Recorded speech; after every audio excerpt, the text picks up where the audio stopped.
India cricket அணியின் தலைமை பயிற்சியாளராக கவுதம் கம்பீர் நியமிக்கப்பட்டுள்ள நிலையில், அவருக்கு துணையாக இருக்க போகும் பயிற்சியாளர் குழு யார் என்ற கேள்விக்கு இன்னும் பதில் தெரியவில்லை.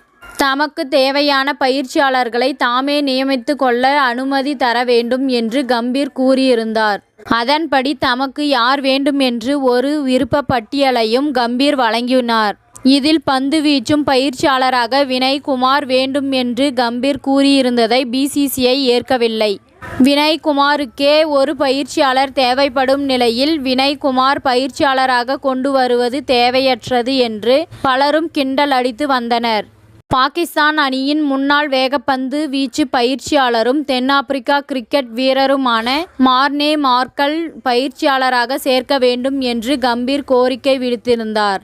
ஆனால் கடந்த சில ஆண்டுகளாக வெளிநாட்டு பயிற்சியாளர்களை BCCI சேர்க்கவில்லை. இதனால்